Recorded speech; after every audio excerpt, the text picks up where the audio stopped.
Hey everyone, how's it going? Like Butter here, and it is one day before the 1.2 Conflict Division patch. I am so excited, which means one day before we get the patch notes, and I want to go over the patch notes with you guys. It's going to be kind of a shorter video, unless we start rambling on about a few things, but we talked about a lot of the things that were coming up in 1.2, but these are the official patch notes that are going to show you everything that is being changed in the 1.2 update. Now, this update is going to go live on Tuesday, early-ish in the morning, I would assume, since, over in Sweden, they're about 6 hours ahead of the East Coast. So let's get right into the patch notes, and we'll talk about any things that I see that we need to speak about. So it says here, I'll put a link in the description to this link if you want to follow along with me. That's cool. Or you can just watch the video. It's going to work the same way. So it says the Division Update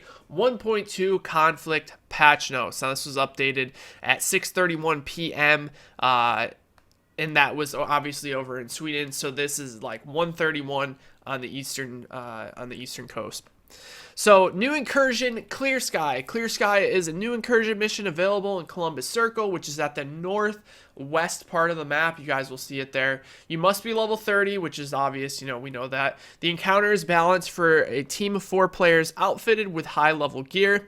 Hard mode is available on May 24th when the update is released. Challenge mode will be available the week after the 1.2 launches. So, the 1.2 is only releasing the hard mode for the incursion. Now, I kind of like this more because when they release the hard mode and the challenge mode, no one should be doing the challenging mode right away because that means that there's some sort of exploit out there. So by this way, they can, test it. This is so smart by Massive. Big ups to them, because what they can do is they can have people test it, and then they don't have to worry about people getting the best gear in the entire patch because of some exploit that they found. So we'll be able to figure out before the challenging incursion releases if there's a way to exploit it. People will find a way if there is one. They always do. So I like this, and it will give us like a week to level up our gear and be up to par with where we should be in order to do the incursion. So 1 week after. So we're not going to be able to do the challenging incursion until May 31st. So it's going to give us multiple times to just kind of keep going through the hard mode and hopefully get good gear there. Okay, new gear sets. We went over this, but I'll go over it again. 4 new gear sets have been added. Final measure, stand your ground by defusing hostile grenades with this powerful defensive set. The 2-piece is 50% exotic damage resilience, which I said I am definitely going to build. 3 pieces is 15% protection from elites, which isn't a huge deal, but it'll probably be very helpful in the dark zone with, the 201 plus bracket, but still not worth building in my opinion. The 4-piece, when throwing a grenade, gain the diffuse buff. When in range of a hostile grenade, the buff is consumed and diffuses the grenade as well as it gives you a grenade. So this is kind of like more of a defensive build. It will probably work better in PvE rather than PvP. Hunter's Faith. Duel your enemies at range and come out on top with the survival focused marksman set. So this is the marksman set. Sentry's Call was supposed to be the marksman set in the first one, but a lot of people know that's not what it was used for whatsoever. But 2 pieces gives you 20% marksman rifle critical hit damage, which doesn't seem like that much, especially because you're not going to have that much crit on your sniper, because a lot of your crit chance comes from the 25% that you're running on your SMG. 3 pieces is 20% damage to elites, which once again, this sounds like a very PvE-ish set, which is fine, but definitely not worth using in the dark zone if you're a PvP player like myself. 4 pieces, hitting an enemy with a bullet grants you temporary armor. The further you're shot, the more armor is awarded. The armor disappears after 1 bullet hits you. So I'm assuming that this is going to be for like snipers in PvE, like it's going to help you take a lot less damage from 1 shot, but then after you get hit with 1 shot, the armor just dissipates, so I don't think it's that helpful. Lone Star, which is, I think, going to be the solo set that they're trying to build, or trying to make for you guys to build. Never reload your weapons again with this game-changing utility set. So 100% ammo capacity, 3 pieces, 100 LMG damage, plus 100 shotgun damage. So if you run a shotgun set, this might be for you. When the weapon is holstered, it regains full ammo. That's interesting, but I still don't think it's worth it. But anyways, let's go on to Predator's Mark, which is the set that I think people are going to build, including myself. Predator's Mark, make your enemies bleed with this powerful offensive set. 2 pieces is 20% optimal range. 3 pieces is 800 assault rifle damage and 700 pistol damage. 4 pieces is hit 10 shots without switching target to make the target bleed for 100% of the damage already done by those bullets. Now, this is going to be a set that I think people who use assault rifles are going to use, but I still think this might be a viable set to go for if you're using an AUG or any type of SMG that has a high amount of crit, because if you have a high amount of crit, you're going to hit more crits in those 10 shots that you hit them with. Therefore, they're going to bleed for more damage. So I think that's really interesting. Right now at this point in time, I think I'm going to do 4 Predator's Mark, 2 Final Measure, but I guess we'll just have to see. There will probably be adjustments going on there after it comes out. So that's the new gear sets, in case you didn't see my other videos. High value targets and search and destroy missions. We covered this yesterday. At level 30, complete all encounters and side missions in a named area to get access to the search and destroy missions in the safe house. Receive target intel as a reward for completing search and destroy missions. Bring target intel to HVT officers at the base of operations to locate high value targets. Complete daily and weekly high value target missions for endgame rewards. Boom, there you go. There's the new PvE missions that you guys are going to be able to do outside the Dark Zone, which will be really fun. Hijack extractions, one of the most hated features that they are putting in the game. I shouldn't say hated, most controversial for sure. I think it's going to be amazing and awesome, and I don't even think it's going to happen that often. When a player attaches a bag to the extraction rope, another player now has the ability to sever that rope. Severing the rope will cause all extraction bags to fall to the ground, scattering their contents as public loot drops. Be careful, hijacking extraction will instantly mark you as rogue. So we talked about this. Basically, if somebody puts a bag on the rope at an extraction, the extraction time is going to be increased, by the way. You can cut the rope and the loot will fall to the ground. However, you will instantly go rogue when you start the 5 to 6 second animation. And then if you're getting shot while cutting the rope in the animation, it will stagger you and it will take a bit longer for you to finish the cut. So people can't just run up to the rope, cut it, and pop defensive vault and then just cut it right in front of their face. It's not going to work because they're going to stagger you until you're about to die, and then by the time the rope's cut, you're automatically going to have your defensive vault ran out. So it's not going to be a big deal. It's not even going to happen a lot, I don't think. I think a lot of people were kind of overreacting to this feature, but I do think it's cool because in some situations that I've come across in the Dark Zone, it would have been amazing to have this feature in. Sealed cache. Now, I didn't actually cover this, which I'm surprised that I didn't cover this because they didn't talk about it much in the trailer, but this is going to be really cool in the Dark Zone.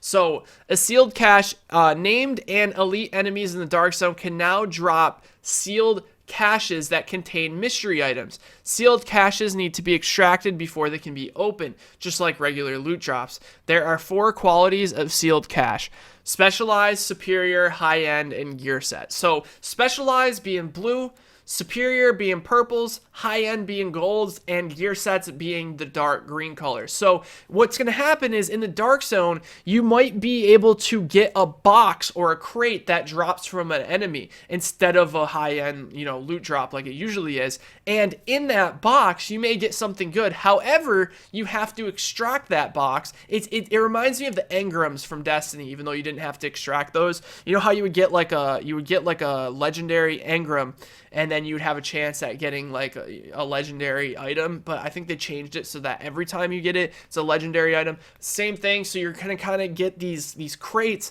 that you have to wait and open, outside the Dark Zone to see what you got in them. So that's gonna be awesome. I'm so excited for that. I love opening crates in games, and it's so nice that we don't have to pay for them with microtransactions.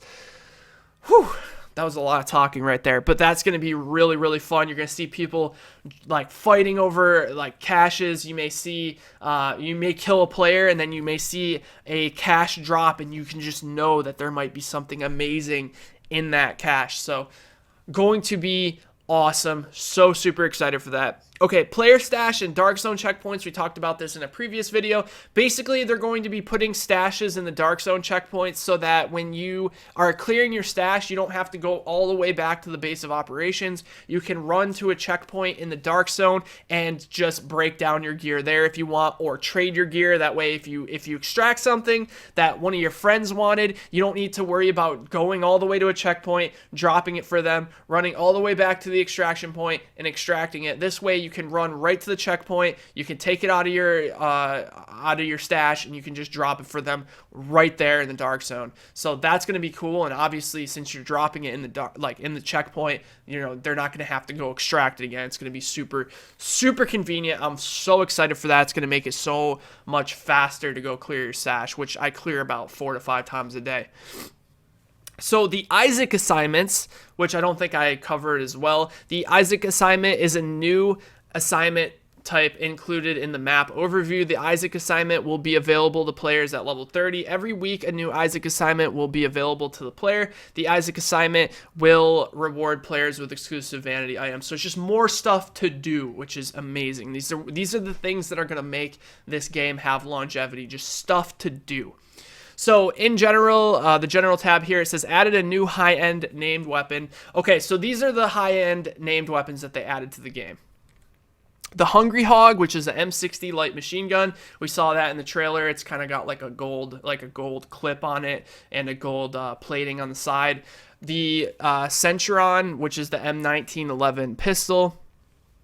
The Medved is the Saiga 12 shotgun, which is going to be pretty cool as well. It seems like they're trying to make shotguns a little more used, I guess. So the Historian, which is the M1 M1A marksman rifle, which that'll be cool to check out. But remember, these are named weapons, so I'm not sure if these are going to have set talents. Probably not, because the Warlord didn't have set talents. So maybe you can get like a Historian, which will be an M1A that's like gold. It's going to be dope. And the Showstopper AA-12 shotgun. I didn't mention this in the video. You can clearly see somebody holding an AA-12, which is a fully automatic shotgun that I think might be viable. We'll have to see. Please note that while the Showstopper will be implemented in the game with this update, it will not be acquired in-game until update 1.3. Okay, so the AA-12 actually isn't in 1.2. It's not added until 1.3, which 1.3 is not the next. That must just be an update that we're just getting down the road. But anyways, the Historian high-end marksman rifle is now available. Added 201 plus gear score bracket for highly level players. Woo! This is the bracket for me. It's going to up the difficulty of the NPCs, and it's going to make getting loot, high-end loot, a lot easier, because that's your reward for getting up there. The higher level that you are, the more time that you spend in the game, the better the loot that you should get, and you're going to have to fight harder NPCs for it. But if you have your group, you should be good to go. Very excited for that. So game changes in gameplay. Okay, let's see this. When a player is at max level, matchmaking for hard and challenge mode will now only seek players that are level 30. That's good. That should have been implemented in the beginning, but that's still good. Armor damage mitigation cap has been increased to 75%. We talked about that. Improved weapon, blind fire, and overall handling while in cover. That's pretty neat. Didn't think that really needed any tweaking. Then again, I'm not in cover ever anyways. Reduced damages from level 34 NPCs using shotguns and sniper rifles. So the shotgunners and the sniper rifles, it seems just like level 34, the damage got reduced. Gear score will now only take into account the equipped weapon with the highest gear score and discard the other two. This weapon prevents players from equipping low quality weapons to voluntarily reduce their gear score. Okay, so it's only going to take into an account your main weapon, so that's interesting, or your highest weapon of the three. So I guess people were putting the lower weapon on, but I think they did say that they're going to change this, so this will be good. That way people won't be going into lower gear brackets on purpose. Let's see, the UI. In the overview of the inventory, the health stat above stamina has been replaced with toughness. This is a combination of health and armor. The player's health pool will still be visible in the character page, and stamina still increases health. Okay, so this is going, toughness is going to be like how they put in gear score to kind of give you an idea of how good your gear is. This is going to be like one of those things where they give you an idea of how tough you are depending on your armor and your health balance. So that'll be pretty cool. The Phoenix credit cap has been increased from 1,000 to 2,000, which is awesome because I think all of us have hit the cap at least, 100 times by now. Shooting a player while they are interacting with an object will cause the timer to push back, such as opening supply crate or hijacking extraction. This is interesting.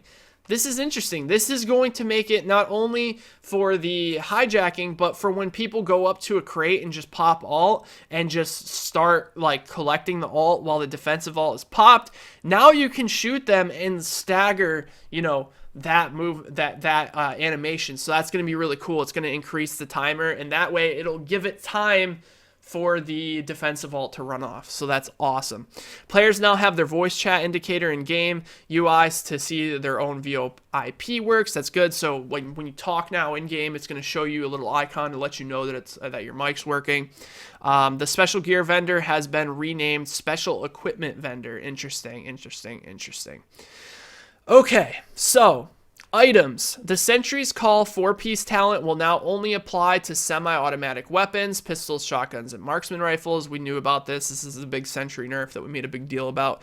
The second bonus on performance mods has been significantly improved. They're trying to make performance mods a lot more viable. So the skills, so say like, for example, you get like 5% critical hit chance. It's going to be like 8% critical hit chance or something like that. I don't think there's critical hit chance on any performance mods. I could be wrong though, but yeah, they're going to basically be increasing that because they want more people to use them.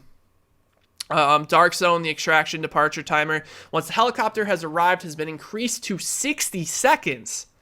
Wow, that's a long time. You have to defend your loot for an entire 60 seconds. That's going to be interesting. It's going to give people more time to get the extractions. The Dark Zone is going to be a war zone. I love it. I love it so much. All right, loot balancing. We have made a number of changes to loot drops. Specific activities will now provide the rewards listed below.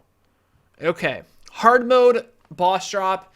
163 high end, hard mode mission reward, 163 high end. Challenge mode boss drop is 2 times 182 high ends and 182 high end or 214 gear set, and a chance for 191 gear set.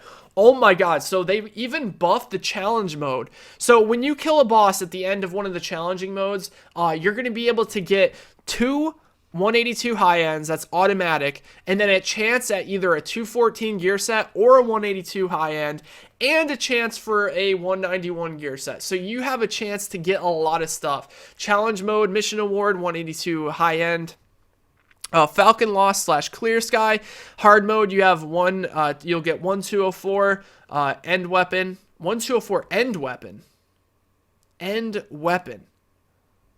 I think they meant high-end weapon. They didn't put high in there. 214 gear set, 182/204 high-end, or 214, 240 gear set. Dude, they're giving you so much stuff for completing things now. So much better than it was.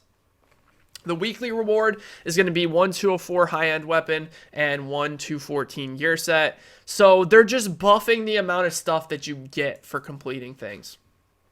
Challenge mode boss drop, you'll get a 204 weapon, 240 gear set. So this is going to be how you're going to get that 204 MP7, guys. It's going to be in the challenge mode, so it's going to give you guys incentive to continually do the challenging mode over and over. On Falcon Lost. So for the weekly reward, you're going to get 240 gear set and also a 204 high-end weapon. So this is just keeping you guys from getting the really terrible 163 weapons that nobody wants. Okay. Something else added in the Dark Zone, added sealed caches as a new source to loot. We already talked about that. Brackets, added a new Dark Zone bracket, gear score, yes.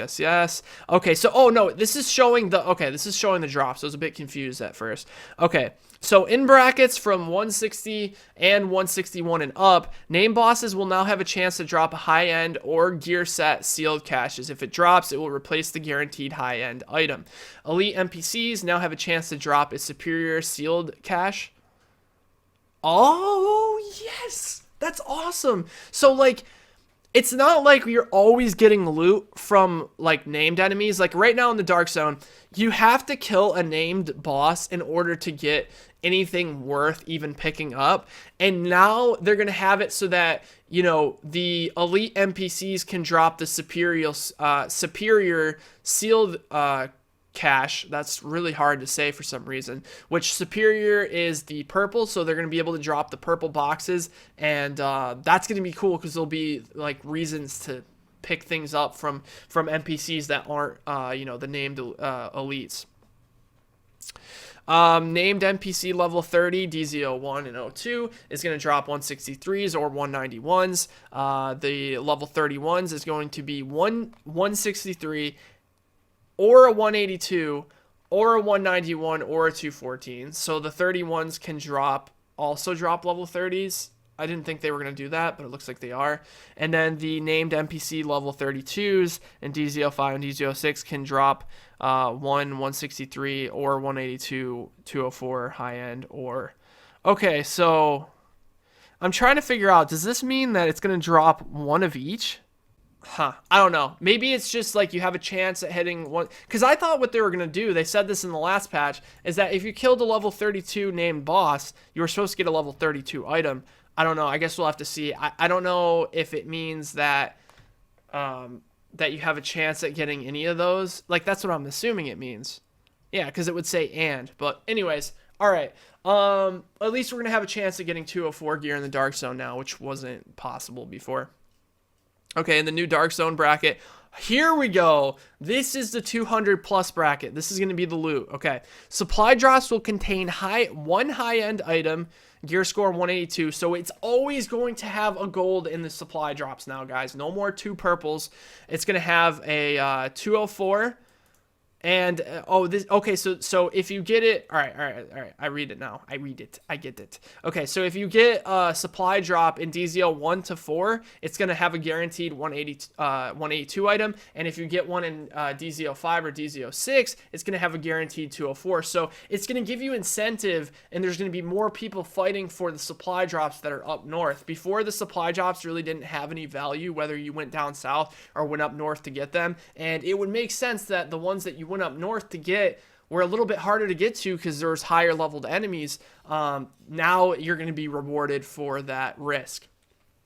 Named NPC level 32s in DZ01 and DZ02, so that's awesome. So like I said, the level 32s in the 201 or 200 plus bracket, the named NPC, or sorry, the NPCs in level 30 the named NPCs in DZ01 and DZ02 are going to be level 32s. The ones in DZ03 and 4 are going to be level 33, and DZ05 and DZ06 are going to be a level 34. So it looks like you're going to guaranteed to get a 204 high-end drop when you kill those. And then obviously with the level 33s, you have a chance at a 182 or a 204 and also a gear set. So it looks like they increased the loot drastically, which is awesome. I think this is what we needed in the Dark Zone, and I'm extremely, extremely happy. Now, bug fixes. This is a lot, but I want to go through it because there's a lot of huge bugs in this game that affect the game. All right, let's see. Fix the bug where the effects of player talents would stack with the talent repeatedly equipped and unequipped. So that's the competent bug that they're talking about. That's fixed. Fix the bug where reckless gear talent would increase player damage resistance instead of decreasing it. That's huge. Reckless is now fixed. Balance gear, yep, balance is fixed now, where it's going to not be how it was, where when you can constantly spam shots with your M1A, it's not going to stay 100% accurate. It's just going to shoulder a lot more accurate. So if you're sprinting and you go to aim your rifle, it's instantly going to be steadied. It's not going to take like an entire second for it to calm down. Okay, fix the bug with brutal gear talent where the damage was multiplicative instead of additive. We talked about that. One is none bug. This is huge. It's so annoying when you get down to one bullet with one is none and it won't automatically reload your weapon because it won't shoot out the last bullet. That's fixed. That is awesome. Specialized gear talent where it wouldn't account for subsequent gear changes after the backpack was equipped. I have no idea. Fix the bug with Path of Nomad talent where the health on kill wouldn't work if the kill was done with a melee attack. I didn't even know that was a thing. Tactician's Authority. It wouldn't trigger properly against other players. Whoa, Danny's gonna like that one, because that's one of the reasons why the 4-piece Tacticians wasn't that good, because it was supposed to work against other players and it wasn't, and now it is. Fix the bug where talents are triggered by skills that could be activated just by aiming the skill instead of using it. Fix the bug where bleed resistance can roll above 100% on some items. If your bleed resist is 100%, does that mean you just don't bleed? I'm so confused, man. I'm so confused. Because it really doesn't make sense for it to roll above 110%. Because if it's 110%, it means that when someone shoots you and you bleed, you gain health. Yeah, that doesn't make sense. But, okay. Well, apparently that was a bug. Fix the bug where players could exit the playable map area by using the mobile cover skill. Wow, they actually fixed that? That's crazy. Okay, so I just typed in skilled to the top right-hand corner to see if it says anything in here about skilled, and it looks like there isn't anything about skilled. So apparently the skilled bug is still going to be present in 1.2. I mean, I DM'd some people that work at Massive to see if they knew about this bug, and it appears that they don't. So that's interesting. I thought for sure that would be patched in this patch, but they are fixing a lot of other stuff, so that's pretty amazing. Alright, so that's it for the patch notes. If you enjoyed the video, be sure to drop the video a like and let me know in the comment section below if you are as excited as I am. And I'll talk to you guys tomorrow. Take care, everyone.